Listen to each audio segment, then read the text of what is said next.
Yohanan Pembaptis dinilai sebagai seorang nabi yang terbesar. Tapi anehnya nih ya, dia masih lebih kecil dari yang terkecil dalam kerajaan surga. Ada yang mengatakan bahwa yang terkecil dalam kerajaan surga ini adalah Yesua, begitu.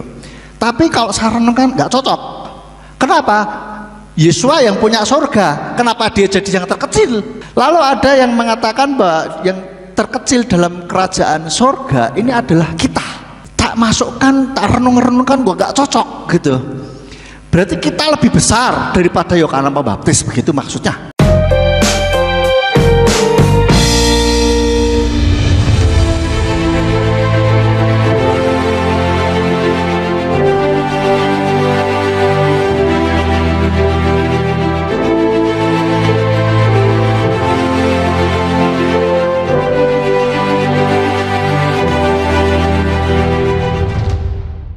Kita lebih dahulu buka ayatnya di dalam Lukas pasal yang ke-7 ayat 28. Lukas 7 ayat 28. Lukas 7 ayat 28 katakan, sebab aku berkata kepadamu, di antara yang dilahirkan oleh para wanita tidak ada nabi yang lebih besar daripada Yohanan Pembaptis. Namun yang terkecil dalam kerajaan Elohim adalah lebih besar daripadanya. Ini ayat sama persis seperti yang tertulis di dalam Matius 11 ayatnya yang ke-11, Bapak Ibu Saudara. Hanya bedanya yang di Lukas ini tertulis dalam kerajaan Elohim, yang di Matius tertulis dalam kerajaan surga. Ada orang yang membedakan antara kerajaan Elohim dan kerajaan surga. Beda katanya, nggak tahu saya bedanya di mana. Tapi menurut saya itu sama, karena di ayat Matius 11 ayat 11 ini juga menggunakan kata dalam kerajaan surga, bukan kerajaan Elohim. Kita baca ayatnya, Matius 11 ayatnya yang ke-11. Sesungguhnya aku berkata kepadamu, di antara yang lahir dari seorang wanita tidak pernah tampil yang lebih besar daripada Yohanan Pembaptis, tetapi yang lebih kecil dalam kerajaan surga lebih besar daripadanya. Ini menunjukkan bahwa kerajaan Elohim dan kerajaan surga adalah sama. Nah, kita akan mempelajari kenapa kok di dalam ayat ini dikatakan bahwa Yohanan Pembaptis ini adalah nabi yang terbesar. Ya, tadi di sana dikatakan bahwa di Lukas ya, tidak ada nabi yang lebih besar daripada Yohanan Pembaptis. Artinya Yohanan Pembaptis adalah seorang nabi, menurut Tuhan Yesus dinilai adalah nabi yang terbesar di antara nabi-nabi yang lain. Kenapa kok bukan Musa, bukan Elia, bukan yang lain, tetapi Yohanan Pembaptis? Dan anehnya, ketika saya membaca ayat ini aneh. Di sini dikatakan, namun yang terkecil dalam kerajaan Elohim lebih besar daripadanya. Artinya yang ditulis di sini katakan yang terkecil di dalam kerajaan Elohim adalah lebih besar.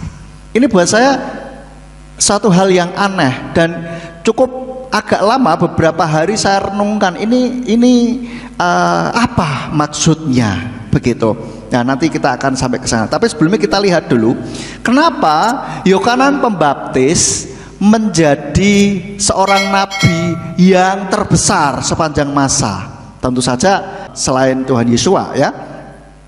Karena kalau saya lihat, saya renungkan ada 3 hal yang Yohanan Pembaptis itu punya privilege, punya hak istimewa atau punya sebuah keistimewaan tersendiri gitu, yang tidak dimiliki oleh nabi-nabi yang lain.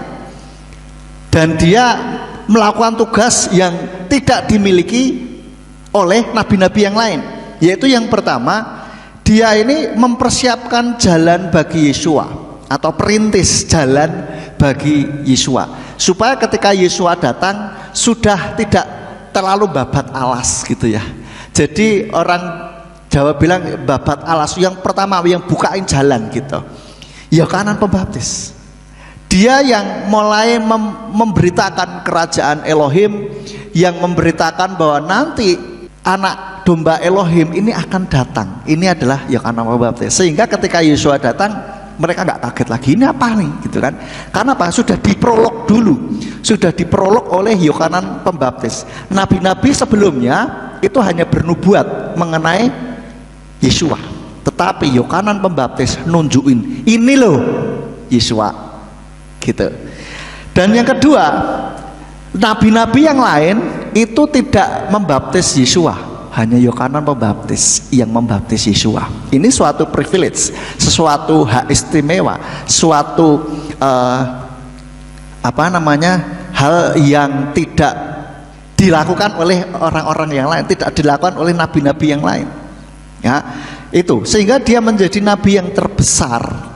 Dan yang ketiga, dia ini Yohanan Pembaptis ini menggenapi nubuatan dari Nabi Yesaya dan Nabi Maleaki, yang di sana dikatakan bahwa di dalam Yesaya mengatakan bahwa ada suara yang berseru-seru di padang gurun. Nah, inilah digenapi oleh Yohanan Pembaptis. Dan di Maleaki katakan bahwa nanti akan diutus seorang nabi Elia yang akan berjalan di dalam roh dan kuasa Nabi Elia. Maksudnya bukan Nabi Elia terus reinkarnasi begitu, bukan. Nanti mungkin suatu saat akan dibahas. Paling tidak di dalam YouTube saya. Saya rencana mau membahas ini karena ada seorang bertanya bahwa reinkarnasi ini ada di dalam firman Tuhan. Nah, nanti kalau kita teliti ternyata itu tidak seperti itu gitu. Jadi bukan Nabi Elia reinkarnasi jadi Yohanan Pembaptis gitu, enggak gitu. Yohanan Pembaptis ini bergerak seperti Nabi Elia yang memulihkan hati bapak-bapak kepada anak-anaknya, memulihkan keluarga-keluarga Tuhan gitulah, umat-umat Tuhan. Nah, maka dari itulah Yohanan Pembaptis dinilai sebagai seorang nabi yang terbesar. Nah, tapi anehnya nih ya, dia masih lebih kecil dari yang terkecil dalam kerajaan surga. Nah, ada orang yang menafsirkan, banyak saya ketika merenungkan dan cari sumber-sumber literatur, itu ada yang mengatakan bahwa yang terkecil dalam kerajaan surga ini adalah Yesua begitu. Tapi kalau saya renungkan nggak cocok. Kenapa? Yesua yang punya surga, kenapa dia jadi yang terkecil? Iya kan? Nggak masuk akal gitu loh. Lalu ada yang mengatakan bahwa yang terkecil dalam kerajaan surga ini adalah kita.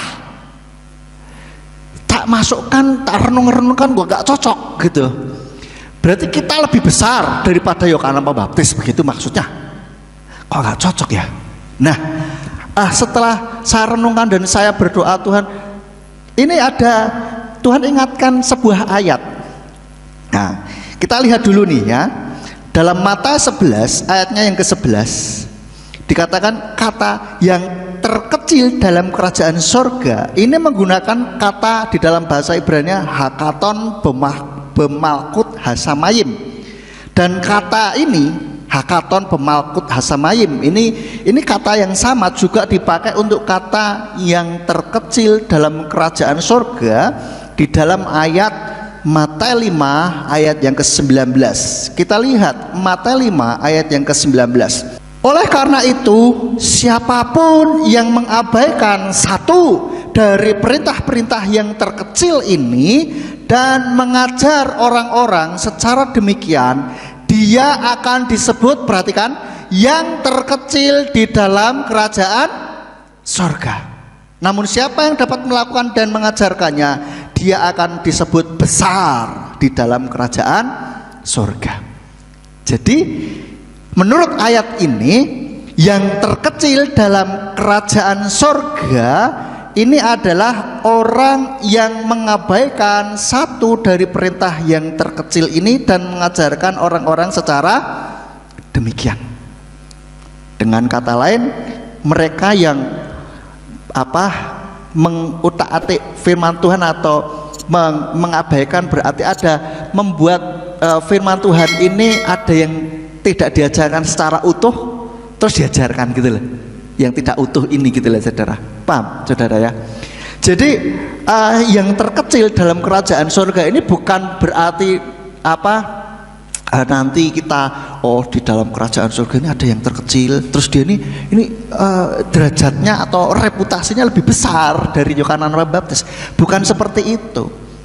Di sini dikatakan, kalau menurut ayat ini, saudara perhatikan ya, Yesus ngomong di dalam Matius 11 ayat 11 bahwa yang terkecil dalam kerajaan surga itu lebih besar daripada Yohanes Pembaptis. Nah, di ayat Matius 5 ayat 19, artinya ini kan Injil sinoptik ya, artinya secara kronologis itu sebelumnya Yesus sudah pernah ngomong bahwa yang terkecil dalam kerajaan surga itu siapa, apa, bagaimana orang yang dimaksud itu, yaitu orang yang mengabaikan satu dari perintah yang terkecil ini dan mengajarkan orang-orang secara demikian.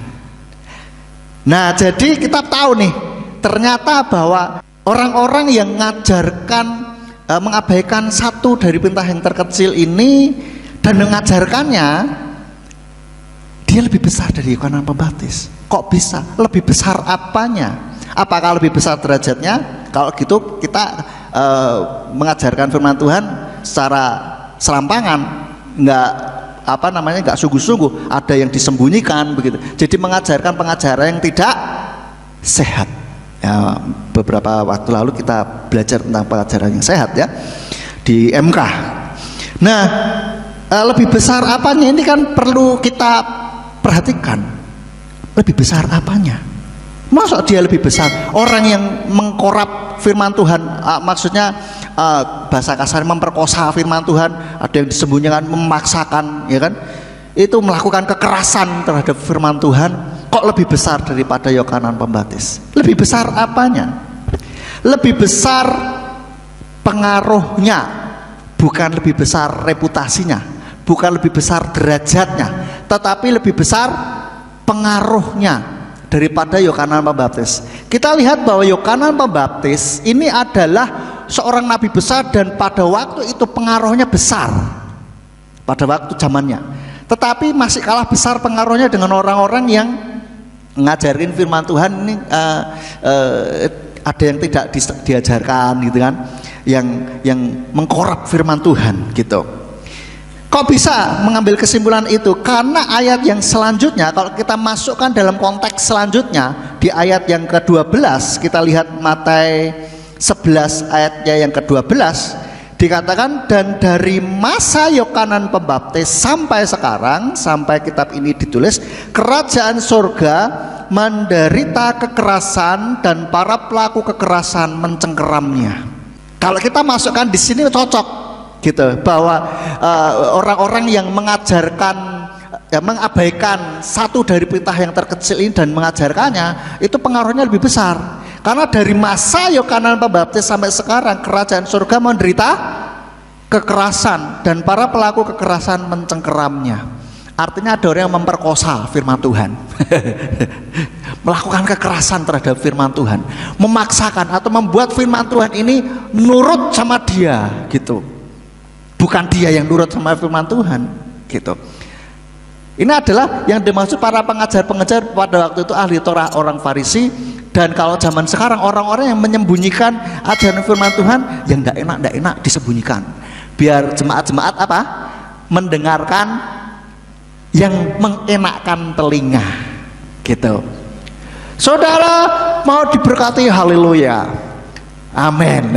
Siapa yang tidak mau diberkati, ya kan? Double portion, apalagi itu serakahnya muncul itu ya kan? Terus apalagi sekali terima Yesus, sekali selamat tetap selamat. Cak enak kok enak ya kan, mencuplik-cuplik ayat tanpa melihat konteksnya dan tanpa mencocokkan ayat satu dengan yang lain. Nah, ini kan harusnya dari menafsirkan kan harus biarlah ayat ini menerangkan ayat juga gitu. Seperti itu. Seperti tadi kita lihat, yang terkecil dalam kerajaan surga ini siapa? Nah, kita tahu Yesus sudah pernah ngomong bahwa yang terkecil dalam kerajaan surga itu adalah orang-orang yang memperkosa firman Tuhan. So, ini. Dan kita lihat lagi Di dalam bukti lagi bahwa pengaruh orang-orang yang memperkosa firman Tuhan ini, atau yang disebut Yesua yang terkecil dalam kerajaan surga ini, ada buktinya di dalam Matius 11 ayatnya yang ke-16. Akan tetapi dengan apakah aku akan mengumpamakan generasi ini? Dia itu seumpama kanak-kanak yang sedang duduk-duduk di pasar dan memanggil teman-temannya dan berkata, kami meniup seruling bagimu dan kamu tidak menari, kami meratap bagimu dan kamu tidak berduka. Nah, ini artinya sudah ada pengaruh dari orang-orang itu gitu loh, dari orang-orang yang mengabaikan salah satu dari perintah-perintah yang terkecil ini dan mengajarkannya. Sehingga ada firman Tuhan yang disampaikan, ajak-ajakan di sini diumpamakan sebagai anak-anak di pasar begitu, niup seruling, teman-temannya nggak nari, meratap, teman-temannya nggak berduka gitu kan. Jadi kayak dicuekin gitu, nggak didengerin. Firman Tuhan kerajaan, firman Elohim, firman kerajaan itu diberitakan, tetapi tidak semuanya mereka itu mengikuti gitu, merespon dengan baik. Ini buktinya bahwa Yesua juga ketika memberitakan Injil, tidak semua orang menerima, terutama orang-orang Farisi dan ahli Torah, itu mereka sangat menentang Yesua begitu. Halo saudara, jadi yang terkecil dalam kerajaan surga kita tahu yang dimaksud itu siapa. Nah, jadi apa maksudnya perkataan Yesua dalam Lukas 7 ayat 28 dan Matius 11 ayat 11 tadi? Kalau saya simpulkan bahwa Yohanes Pembaptis ini merupakan nabi yang terbesar sepanjang masa dan memang besar pengaruhnya, ya. Tetapi pengaruhnya masih kalah besar dibanding dengan orang-orang yang melakukan kekerasan terhadap firman Tuhan. Artinya tetap akan ada orang-orang yang berusaha membelokkan firman Tuhan, akan ada orang-orang yang berusaha untuk mengajarkan firman Tuhan yang tidak utuh gitu. Akan ada orang-orang yang seperti itu. Dan zaman sekarang pun masih nggak saudara? Masih. Contoh gampang saja tentang keselamatan. Yesua percaya Yesua sekali selamat tetap selamat. Mereka tidak mengajarkan bahwa ketika mengikuti Yesua jangan lupa harus menyangkal diri dan memikul salibnya setiap hari, ya toh? Dan siap menderita gitu loh, dan harus mengerjakan keselamatan kita gitu loh. Nggak enak-enakan pokoknya sekali selamat tetap selamat, nggak begitu. Dan tentang nama Bapa juga demikian saudara, ada orang-orang yang menyembunyikan perintah yang terkecil ini dan mengajarkannya secara demikian, mengajarkan bahwa nama Tuhan itu tidak harus Yahweh, lu piye tau nama kok tidak harus, terus enggak apa-apa sebut apa saja Tuhan mau. Mana ayatnya sekarang ditanya? Enggak ada, itu tafsiran-tafsiran sendiri. Lalu mengatakan nama Yahweh itu kan ada dalam perjanjian lama, loh terus perjanjian baru enggak ada gitu maksudnya, berarti expired gitu maksudnya, emang roti. Jadi orang-orang kadang tidak masuk akal saudara, menyembunyikan. Nah ini menyembunyikan nama Yahweh, ya kan? Padahal ini bukan perintah yang terkecil loh ini saudara, nama Yahweh itu nama besar loh, ya kan? Sentral dari firman Tuhan ini gitu loh, sentral dari iman kita. Lah kalau kita diajarkan orang-orang bahwa nama Yahweh nggak penting, lah masa nama Tuhan nggak penting, yang bener aja bro, betul nggak saudara? Ya kan? Ya ini loh masih ada sampai sekarang begitu, melakukan kekerasan terhadap firman Tuhan, memperkosa firman Tuhan, ya saudara, memaksakan kehendak. Lah ini bahaya. Dan ini Tuhan Yesus katakan ini yang terkecil dalam kerajaan surga.